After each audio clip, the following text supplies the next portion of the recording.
नमस्कार, आप देख रहे हैं स्पेशल रिपोर्ट न्यूज रूम से। आपके साथ मैं हूं अंजना ओम कश्यप। किसी को नौकरी की दरकार तो किसी को मुआवजे की, कोई दबंगों से परेशान तो कोई कैंसर का मारा, कोई 3 तलाक की वजह से परेशान।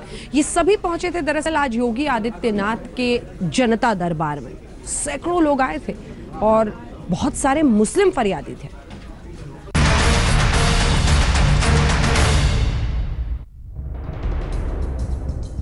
पांच कालिदास मार्ग लखनऊ। उत्तर प्रदेश के मुख्यमंत्री योगी आदित्यनाथ का पहला जनता दरबार, जहां सोमवार सुबह से ही फरियादियों की भीड़ लगी थी। किसी के सामने करियर का सवाल है तो किसी के सामने जिंदगी का।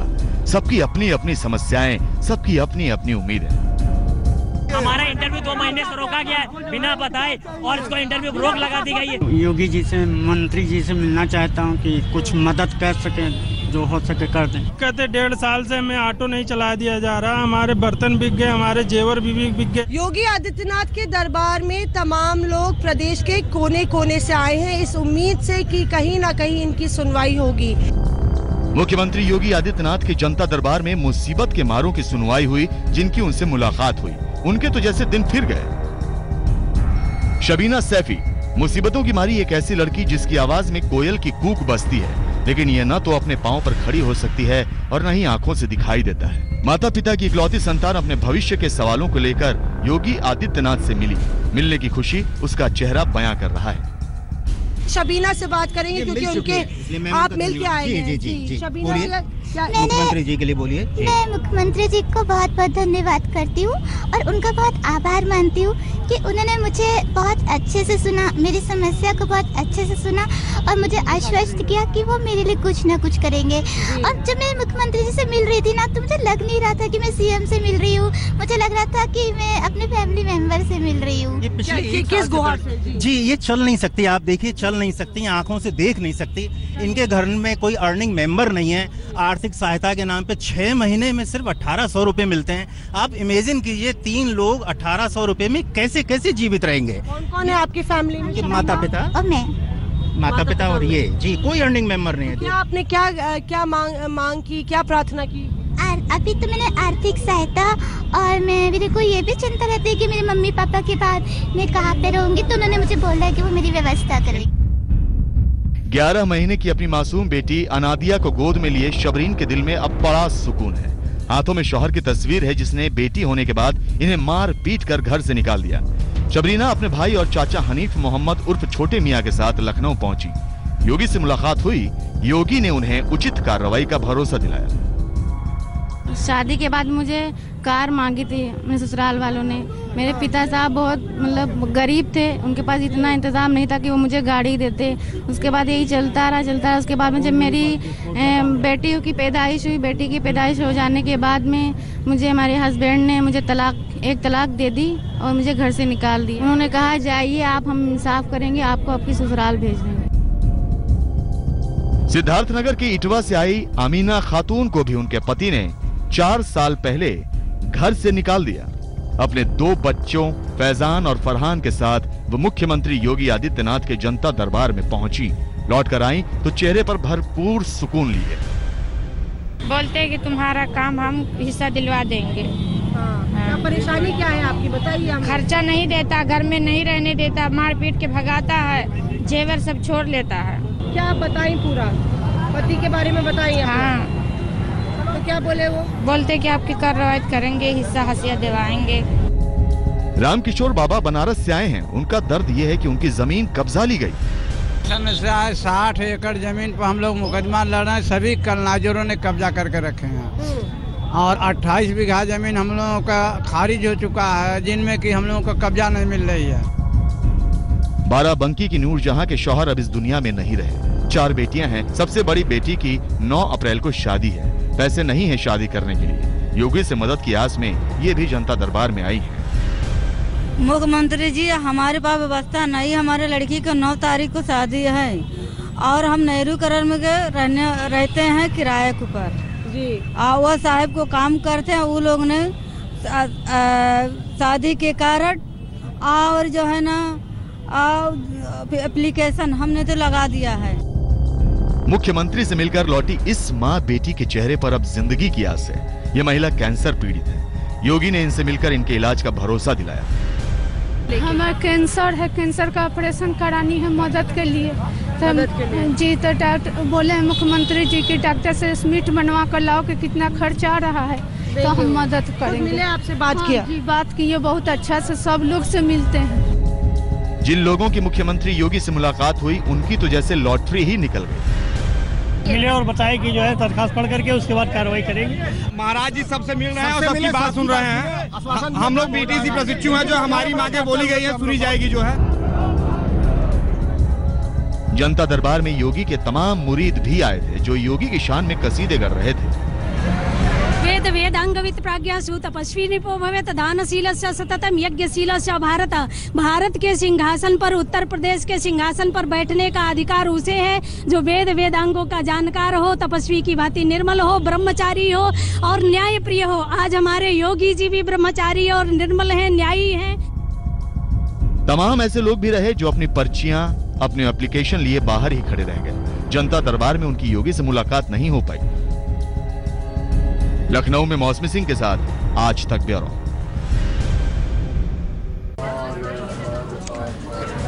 जनता दरबार में योगी आदित्यनाथ ने सबकी फरियाद सुनी तो इसका फायदा मिला एक लड़के को, नौजवान को। ये नौजवान कानपुर का है, दर दर भटक रहा था। उसके खुद के ही प्लॉट पर किसी ने अवैध रूप से कब्जा कर लिया था। हर जगह गया लेकिन किसी ने फरियाद नहीं सुनी। यहां अर्जी डाल दी, अब उसे मिलने का भी वक्त मिल गया है योगी आदित्यनाथ से।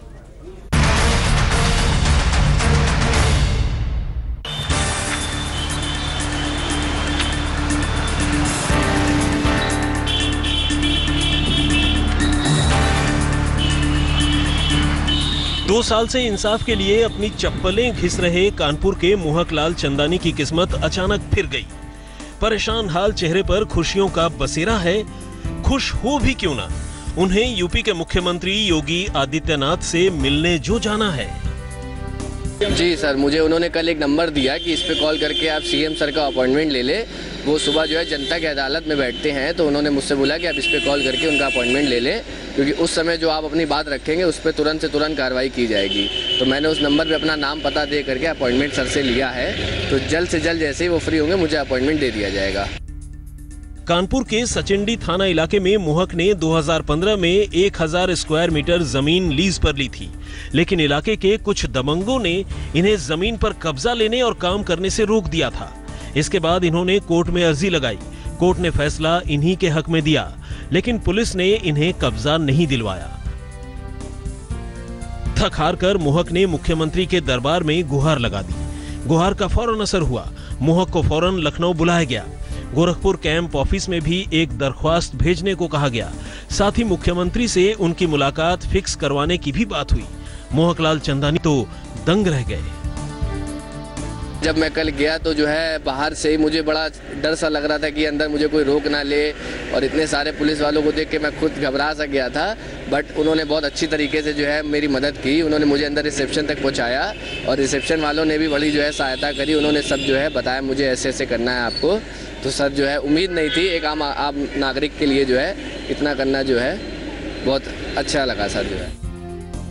योगी आदित्यनाथ ने अपनी सरकार की प्राथमिकताएं जाहिर कर दी हैं। प्लॉटों से अवैध कब्जे हटाना भी उनकी प्राथमिकता की सूची में है।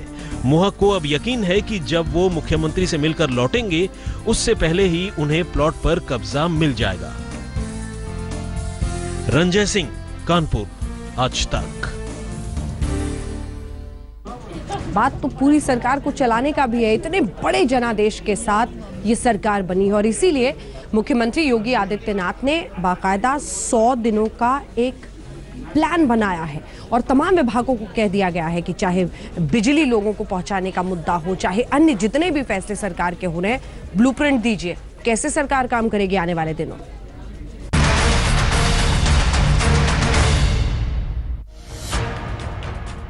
उत्तर प्रदेश की योगी सरकार फुल फॉर्म में है। धड़ाधड़ एक्शन हो रहे हैं। पूरे प्रदेश में एंटी रोमियो स्क्वाड काम पर है। अवैध बूचड़खानों पर कहर बनकर टूटी है योगी सरकार। ये तो महज बानगी है। योगी सरकार ने तो बाकायदा 100 दिन का एक्शन प्लान तैयार किया है। सूत्रों के मुताबिक योगी सरकार ने अफसरशाही को 100 दिन के कामकाज के फॉर्मूले पर काम करने का फरमान थमा दिया है। जिसके मुताबिक सभी सरकारी विभाग सरकार को 100 दिन के कामकाज का फॉर्मूला देंगे। काम की रफ्तार बढ़ाने के लिए सभी विभागों को ब्लूप्रिंट देने के लिए कहा गया है। 100 दिन में सरकार का सबसे ज्यादा जोर बिजली व्यवस्था सुधारने पर होगा। बिजली चोरी रोकने के लिए ऊर्जा विभाग के अफसरों से कार्य योजना मांगी गई है। मंत्रियों से कहा गया है कि वो जनता को बदलाव का एहसास करवाएं। मंत्री जनता को बताएं कि नई सरकार तेजी से काम करना चाहती है। मुख्यमंत्री बनने के बाद योगी आदित्यनाथ का पहला इंटरव्यू आरएसएस के मुखपत्र पांचजन्य में प्रकाशित हुआ है, जिसमें योगी ने सरकार की प्राथमिकताओं का जिक्र किया है। योगी ने इस इंटरव्यू में कहा है कि यूपी के जनादेश ने साबित किया है कि प्रदेश में जातिवाद और तुष्टीकरण के लिए कोई जगह नहीं है। राम मंदिर को लेकर योगी ने कहा है कि दोनों पक्ष संवाद बनाएं और समाधान का रास्ता निकालें। योगी ने ये भी कहा है कि किसानों की समस्याओं को देखते हुए 6 महीने में 5 से 6 चीनी मिलों का शिलान्यास होगा। साथ ही 14 दिन के भीतर गन्ना किसानों का भुगतान किया जाएगा। मुख्यमंत्री योगी ने 2019 तक पूरे प्रदेश में 24 घंटे बिजली देने का दावा किया है। योगी आदित्यनाथ ने अपनी सरकार के लिए पहले 100 दिन का एजेंडा तय कर दिया है। इसके बाद योगी सरकार 6 महीने और फिर 1 साल की कार्य योजना बनाएगी। आज तक ब्यूरो। अंग्रेजी पर भी देसी पर भी दोनों पर ही डंडे, और ये डंडे मारने के लिए महिलाएं, जी हां, देश की आधी आबादी आज उत्तर प्रदेश में सड़कों पर निकली क्योंकि उन्हें चाहिए हर हाल में शराबबंदी।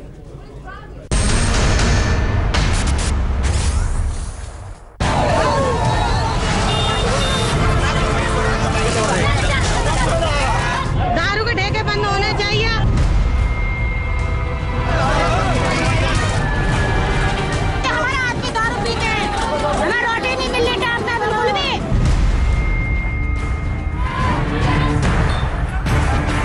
जो कमाते हैं वो दारू पी लेते हैं, हम परेशान।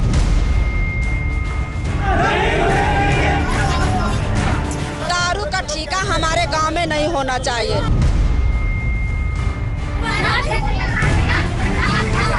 पियक्कड़ आते हैं, पीते हैं, हु करते हैं। हमारे घर की हम लोग निकलना बैठना हम लोग का मुश्किल हो गया है यहाँ पे।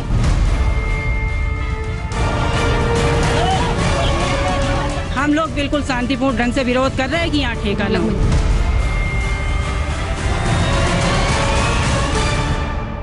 यूपी में योगी राज आया तो अब मीट बंदी के बाद शराब बंदी की आवाज जोर शोर से उठ रही है, और ये आवाज उठ रही है हिंदुस्तान की आधी आबादी यानी महिलाओं की तरफ से।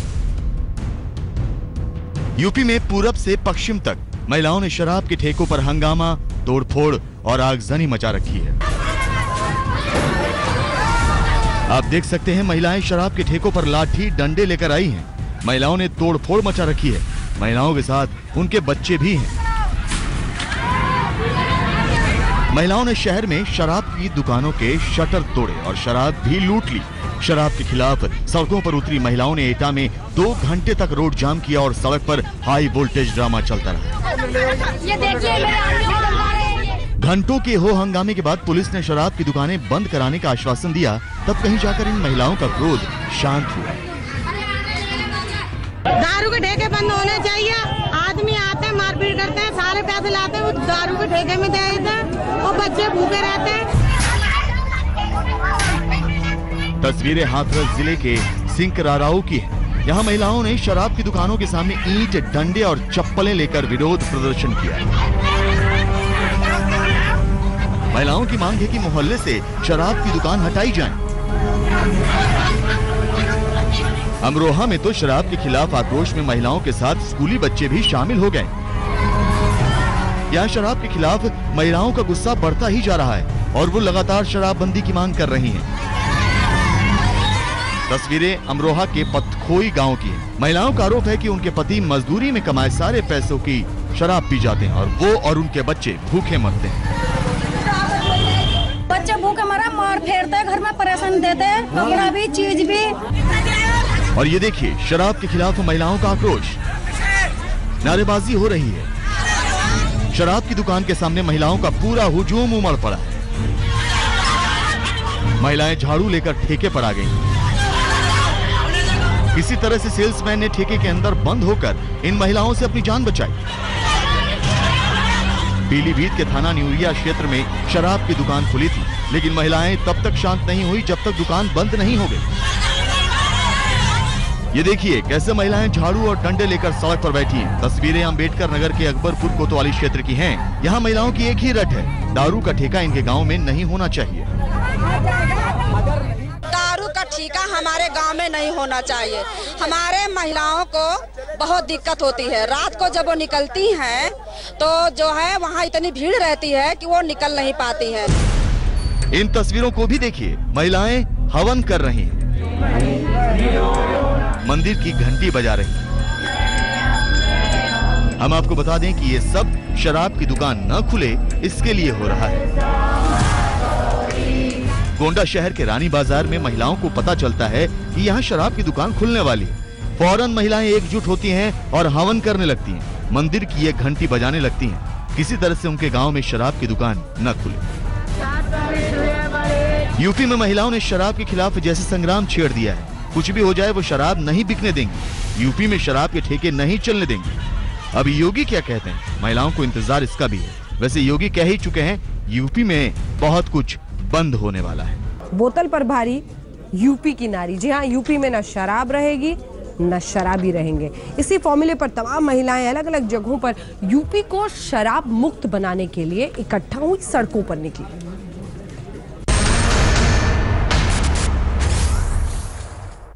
बोतल तोड़ दो, शराब की बोतल तोड़ दो।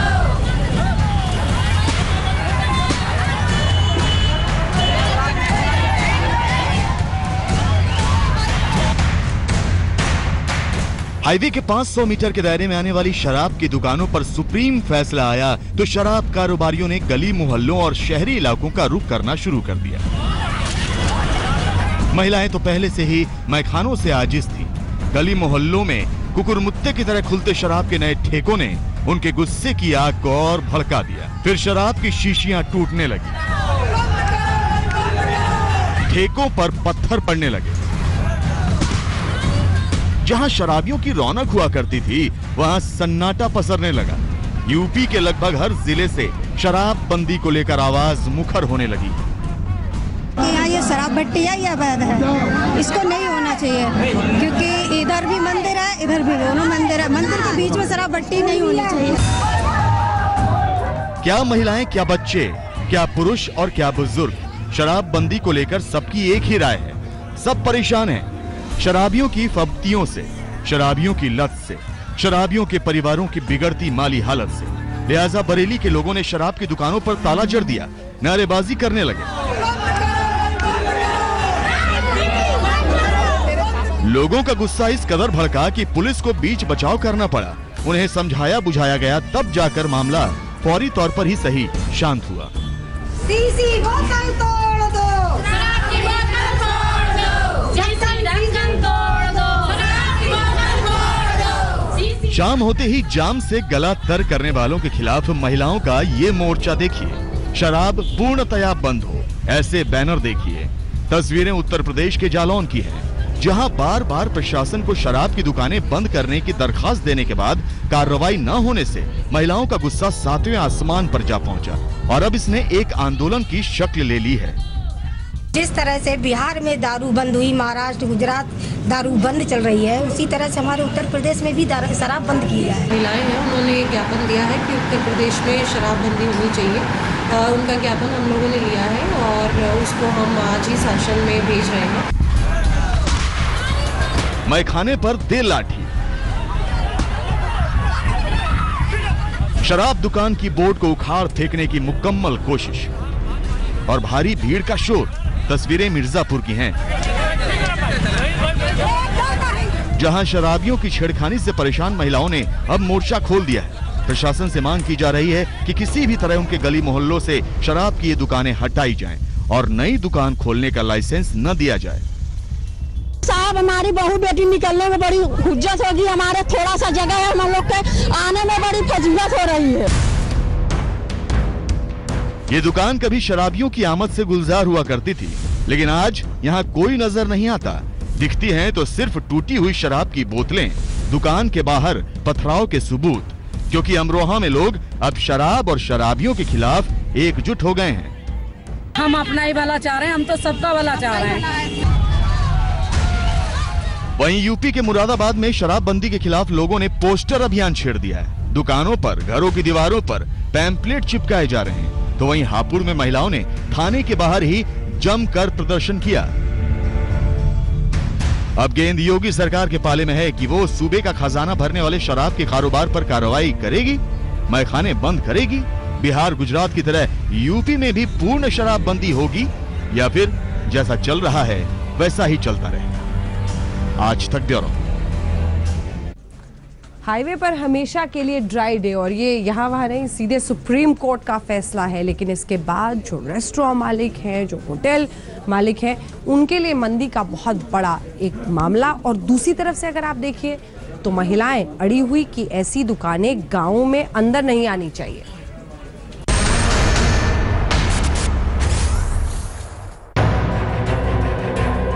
ये नजारा फरीदाबाद का है। आप देख सकते हैं कि रेस्टोरेंट के बार में सन्नाटा छाया हुआ है। सुप्रीम कोर्ट के एक आदेश ने जैसे यहां कर्फ्यू सा लगा दिया है।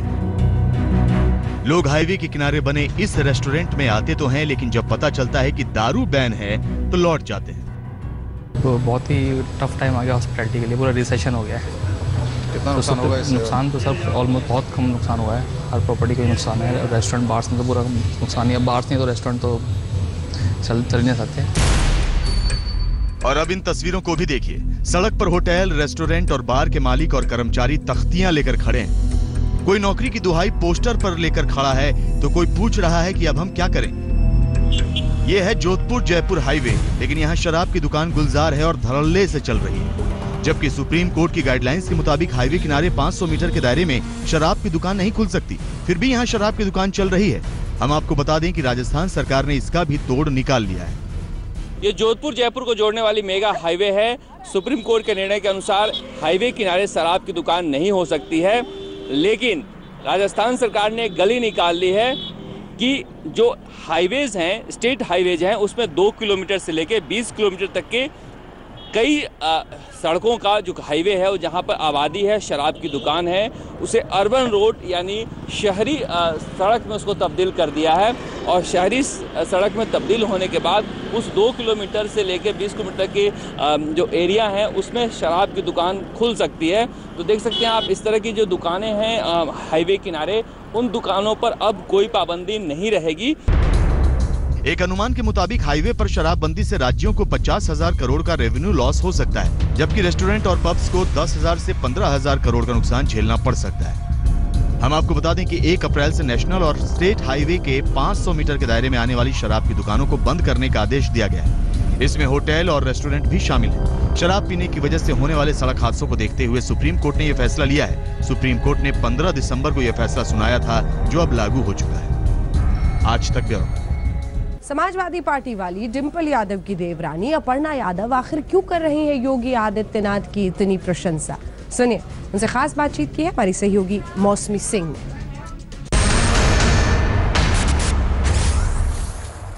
हमेशा ये कहा जाता है कि अगर अपर्णा का नाम आता है तो एक अलग पहचान, एक अलग छवि, एक अलग नाम, बेबाक स्टाइल, अलग अंदाज। यादव परिवार की छोटी बहू होना और उस साइज से बाहर आना कितना मुश्किल था आपके लिए? देखिए, बहू होना तो बड़े सौभाग्य की बात है कि मेरी शादी हुई है इस परिवार में, और मैं बहुत ही ऋणी हूँ अपने सास ससुर के कि उन्होंने बहुत मुझे जो है ग्रूम किया है, मुझे बहुत सारी चीज़ें बताई हैं। अभी हाल ही में आपकी तस्वीरें आई योगी आदित्यनाथ के साथ, मैं वहीं पे थी VVIP गेस्ट हाउस में जब आप मिलने भी गए थे उनसे, और इस छोटे से पीरियड में आप कम से कम लगभग 3 बारी मिल चुके हैं उनसे। 2 बार। एक बारी तो गौशाला में और उससे पहले एक बारी। जी। तो किस तरह से आप कहते हैं कि कुछ संदेश देना चाहती हैं, अपनों को ही बताना चाहती हैं, इसलिए आपने जो है उनको बुलाया? आपने योगी जी को पहले से पता थी ये बात कि हमारा ऐसा काम है, और उनको ये बात पता थी। और जब हम लोग मिलने भी इसीलिए गए थे कि हम शिष्टाचार भेंट है, वो सबके मुख्यमंत्री हैं भाई, क्योंकि मैं उत्तर प्रदेश की नागरिक हूँ तो वो मेरे भी मुख्यमंत्री हैं। और मुख्यमंत्री की अगर आप तुलना करते हैं, जब कोई भी पद पे आसीन होता है तो वो constitutionally he is a father figure. That is the constitution of India. That is not Aparna Yadav speaking. But constitutionally, he is the father of the state. He is the head of the state. तो basically हम शिष्टाचार भेंट करने गए थे उनसे.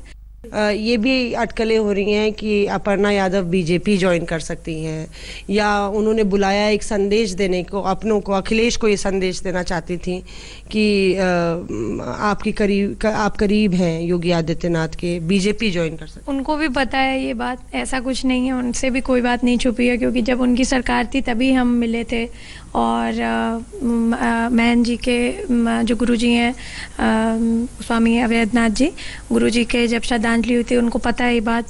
माननीय नेताजी ने फ़ोन किया था उस समय अवैधनाथ जी के देहांत पे उन्हें. तो ये सारी बातें हैं उनकी नॉलेज में. ऐसा कोई संदेश मुझे नहीं देना है किसी को भी, और उनको संदेश देकर मैं क्या कर लूँगी ऐसा कुछ भी नहीं है. और इसी के साथ स्पेशल रिपोर्ट पे न्यूज़ रूम से इतना ही, लेकिन देश दुनिया की बाकी खबरों के लिए आप देखते रहिए आज तक.